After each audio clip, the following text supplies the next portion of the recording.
Continuamos dialogando con el diputado Jaime Trovo.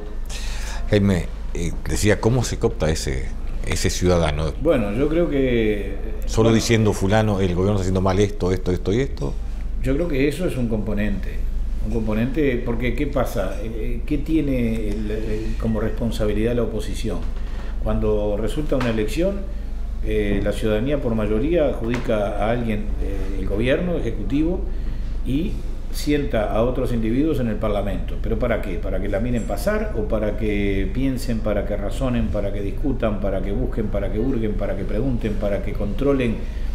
Porque en definitiva terminan siendo un elemento de garantía del equilibrio de los poderes y sobre todo de la relación entre el Poder Ejecutivo y el Poder Legislativo. No olvidemos que los poderes existen para controlarse a sí mismos con competencias propias en lo que respecta a lo que establece la Constitución. Entonces, yo creo que la tarea parlamentaria de un partido de oposición, sin lugar a dudas, es una tarea de control y una tarea de señalamiento de los errores que se pueden cometer, sin perjuicio de lo cual también es necesario, y nosotros lo hemos hecho en muchas ocasiones, demostrar y poner encima de la mesa un espíritu constructivo para procurar que en algunos temas se tenga también presente la opinión de la oposición, porque el país no es del que ganó, el país es de los ciudadanos reparten poder a los efectos de que ese poder, ejercitándose adecuadamente, permita crear una síntesis que haga que en los grandes temas, en los temas importantes del país, se vaya hacia el futuro. Fíjese, en estas horas yo he escuchado algunas declaraciones del presidente de la República y eso me hacía acordar de algunos temas políticos de controversia que pintan muy claramente el rol que cada uno debe cumplir. El presidente Vázquez dice, si hubiese sido por la iniciativa del Partido Nacional de privatizar Antel, no existiría el plan Ceibal. No es cierto, es mentira. Lo que el presidente está diciendo es una frase hecha que tiene el propósito de decir que nosotros no queríamos que hubiera plan Ceibal en el Uruguay.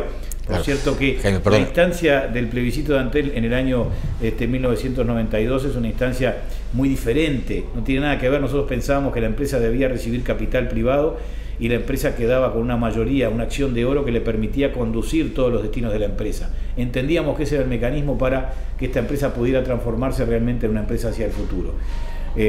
Pero yo puedo decir, el Frente Amplio no quiso votar el acuerdo de protección de inversiones con Finlandia en el año 1999, antes de la elección del 2000, y sin embargo, o antes del inicio del gobierno del 2000, y sin embargo hoy en día existe no solamente 2 plantas de producción de pasta de celulosa a partir del plan forestal que se inicia en la legislación que impulsó Wilson Ferreira en 1964 y la ley del 86 del primer gobierno de Sanguinetti, sino que además va a haber una nueva planta de la que el gobierno está agarrado como a un rencor, a una esperanza desesperada hacia el futuro para recibir inversión extranjera.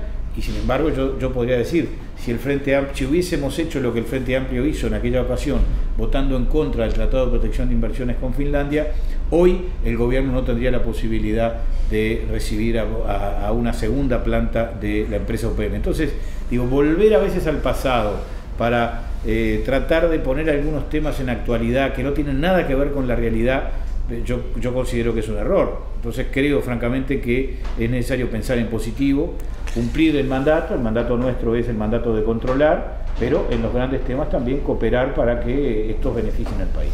Y es positivo, usted dice, también actuar por la positiva o en positivo. ¿Es positivo llevar el tema, judicializar los temas parlamentarios o estos temas de actuación? Vamos a explicar por qué, vamos a empezar.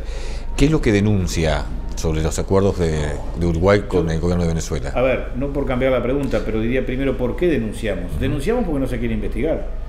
Porque los 2 temas que incluyen la denuncia que nosotros hicimos hace pocos días en un juzgado de crimen organizado, que se ha denominado genéricamente como los negocios con Venezuela, contienen los procedimientos que se llevaron adelante para identificar o para determinar que una empresa de amigos del presidente de la República, José Mujica, sean los intermediarios exclusivos de negocios de alimentos con Venezuela por el entorno de los 100 millones de dólares, y además una investigación sobre la forma en la que se concedieron, a nuestro juicio, en forma alegre y liviana, créditos de dineros públicos que son de los ciudadanos para que empresas gestionadas pudieran seguir desarrollando su actividad, aun cuando no daban la mínima muestra de ser capaces de devolver esos créditos y de poder funcionar con viabilidad económica. ¿Y por qué nosotros incluimos en esta denuncia a la crimen organizado estos dos conceptos? Simplemente porque el Parlamento mayoritariamente no quiso aprobarlo. ¿Qué historia hay dentro del Parlamento de estos? ¿Cuántas veces se denunció? ¿Cuántas veces pidió investigadora? Nosotros en el año 2015 pedimos una comisión investigadora para investigar la forma en la que se habían concedido los créditos del Fondes. Fue rechazada por la mayoría parlamentaria. En este caso fue el Frente Amplio que votó en contra de esa investigación. Y en el año 2016 pedimos una investigación parlamentaria por los negocios con Venezuela, en la que presentamos elementos de prueba para identificar que se habían cometido gravísimas irregularidades, algunas de las cuales pueden lindar con la comisión de algún delito penal, y en esa ocasión, si bien ya el diputado Gonzalo Mujica acompañó la posición que presentó el Partido Nacional y que fue acompañada por los demás partidos de la oposición, el partido, un pequeño partido que tiene un diputado que se autoproclama como de izquierda radical y como alternativa al Frente Amplio, votó con el Frente Amplio y por tanto no se pudo investigar, que es Unidad Popular, porque dijeron que nosotros lo que perseguíamos con esa propuesta era atacar al gobierno de Venezuela y no producir una investigación sobre hechos eventualmente de corrupción en Uruguay.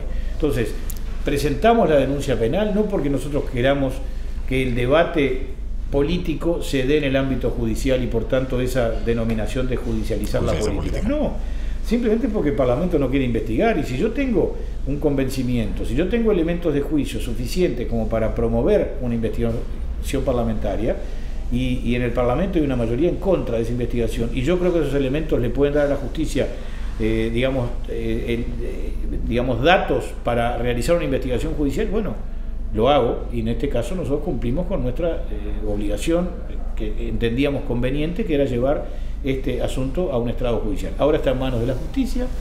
El contenido de la denuncia, yo no creo que sea conveniente revelarlo, porque me parece que es un tema que tienen que analizar tanto el juez como el fiscal en su momento y determinar las actuaciones que correspondan a los efectos de las citaciones y las investigaciones que se deban hacer para ver si efectivamente se cometieron los delitos que nosotros presumimos que se cometieron o no.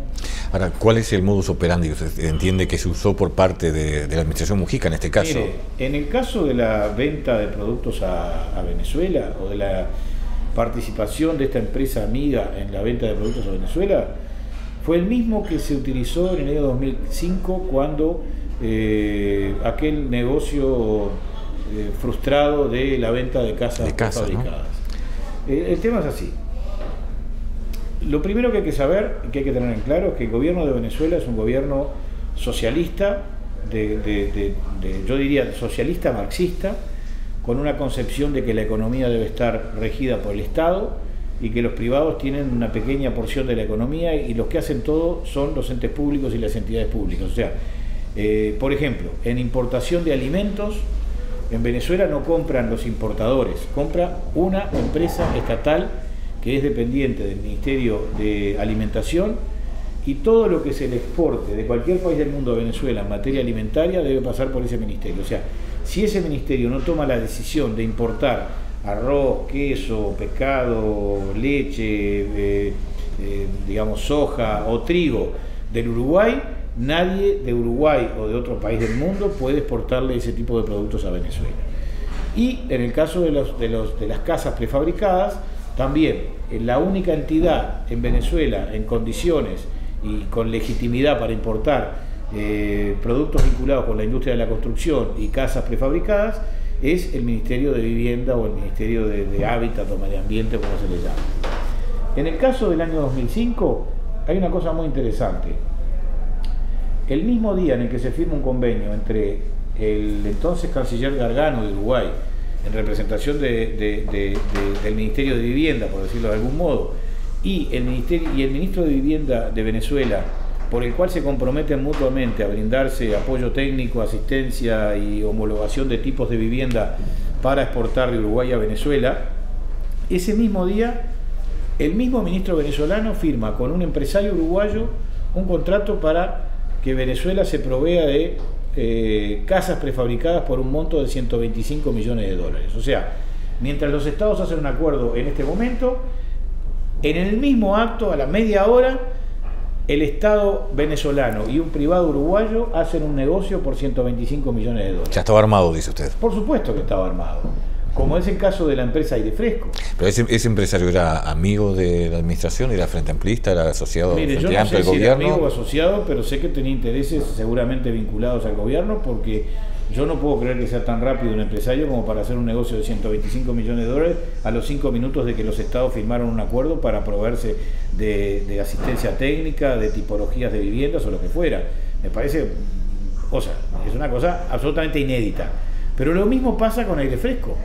En el año 2010, el gobierno de José Mujica firma en un evento que hubo en Venezuela, en una reunión con Chávez, una serie de acuerdos sobre varios temas. Hay uno de esos acuerdos que dice que el Estado uruguayo y el Estado venezolano se van a preocupar por la creación de una empresa mixta de comercialización de alimentos para proveer a Venezuela desde Uruguay de alimentos. Eso ocurre en el año 2010. En el año 2011, cuando empieza a hacerse operativo ese convenio, en realidad se firma otro convenio en el que firma el mismo ministro de Alimentación de Venezuela, pero ya no firma un ministro uruguayo, sino que firma el director de la empresa Aire Fresco, que es compañero de José Mujica, cuyos dos directivos, tanto sea el señor Decia como el señor Alanís, tienen militancia y trabajan en el área del Fondo Raúl Sendic, son los titulares de esta empresa, y esta empresa, que no tuvo actividad ninguna hasta el momento en el que empieza a tener actividad en exportación o en representación de exportaciones a Venezuela, no existía prácticamente. O sea, era una empresa que estaba dormida. Yo creo que a la persona, digamos, más despreocupada, esta situación lo que le demuestra claramente es que ahí había una influencia directriz de alguien de gobierno que dijo: tiene que aparecer esta empresa a hacer este tipo de negocios. Hacemos una breve pausa y ampliamos bien el tema también de Aire Fresco y los negocios estos en Venezuela que se denuncian ahora. Pero brevemente, lo de 2005, en 2008 se pide una investigadora y sin embargo tampoco tuvo andamiento. Se piden investigadoras y el Frente se ha opuesto sistemáticamente a las investigaciones. La primera investigación que el Frente admite es la investigación sobre temas de ANCAP, porque se caía de Maduro que allí había necesidad de profundizar. En aquel momento, vulgarmente, como es habitual en ella y también en el expresidente Mujica, la senadora Topolansky dice: bueno, ahí tienen investigadora, como diciendo, sáquense las ganas. Y bueno, nos sacamos las ganas de investigar y también descubrimos una realidad patética y lamentable para todo el Uruguay. No nos sacamos las ganas en eso. Lo que descubrimos y terminó descubriendo la gente es que la fiesta de gasto irresponsable y corrupto en ANCAP estaba plenamente de manifiesto gracias a la investigación que se realizó, al punto que el gobierno cambió el directorio de la empresa y públicamente proclamó que iba a ajustar el funcionamiento de la misma para evitar caer nuevamente en los errores graves que se cometieron durante el año 2010 al año 2015. Hacemos una breve pausa y continuamos dialogando sobre este punto.